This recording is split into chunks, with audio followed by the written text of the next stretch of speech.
Welcome back. The reason the plane replicas are so accurate is explained by a prop supervisor for Masters of the Air. The stories of the airmen of the 100th Bombardment Group are the focus of the World War II drama Masters of the Air. The main cast of Masters of the Air, which includes Austin Butler, Barry Keoghan, Anthony Boyle, Callum Turner, and Rafferty Law, makes its debut on Apple TV Plus on January 26. TV and movie props expert Stuart Heath discusses why the B-17 replicas in Masters of the Air are so accurate, as reported by GQ. According to Heath, the Masters of the Air crew toured real B-17 seconds in museums and gathered genuine Boeing plans for cross-referencing.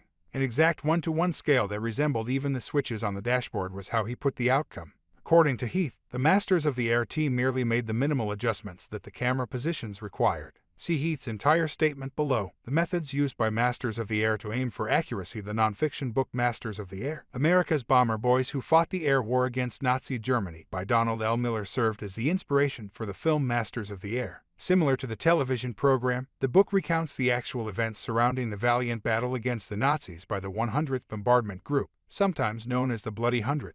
Thus, the television series Masters of the Air aims to portray a cast comprised of real-life individuals. It makes sense that Masters of the Air would want its settings to be as authentic as possible when adapting real-life individuals. The particular aircraft type, B-17 seconds in this instance, was essential to the Bloody Hundredth's operations because it served as their main means of transportation and, consequently, of combat.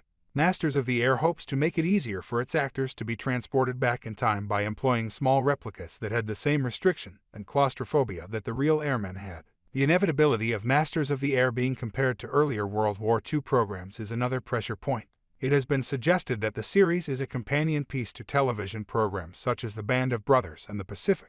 Masters of the Air has some large shoes to fill as it begins its 9-episode run, as both of its predecessors were widely commended for their realism and received a great deal of critical acclaim. Viewers frequently hold historical drama authenticity in high regard. Thus, it is impressive that Masters of the Air accurately captured elements like the interior temperature of a B-17 on chilly days. Given that it is based on Donald L. Miller's book Masters of the Air, America's Bomber Boys Who Fought the Air War Against Nazi Germany, the show does claim to have a high degree of historical truth. The historical work, which Miller meticulously assembled using oral histories, archives, and interviews, is regarded as an authoritative source on the 100th Bomb Group.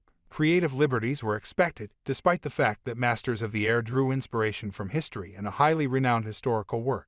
In the end, though, there is still a fair amount of accuracy. Nearly every major character in Masters of the Air is based on a real-life veteran, including Madge, Gail Buck Cleven, Madge, John Bucky Egan, LT, Curtis Biddick, LT, Harry Crosby, Madge, Robert Rosenthal, and LT, Roy Clater. This is in contrast to many historical dramas and biopics that frequently create original characters or introduce composite characters. The tight, physically and psychologically stressful atmosphere, the high causalities, the relationships amongst pilots, and even the B-17 designs are all shown in the show with accuracy. Masters of the Air is true, yet it leaves out a significant amount of information. The first season's running length would have been exceeded by just one B-17 mission. Therefore, the production had to cut things shorter and faster, which left the plot feeling unfinished. Although Masters of the Air covers a lot of ground in a very accurate and detailed manner, one miniseries cannot encompass the vast and illustrious history. For more, subscribe.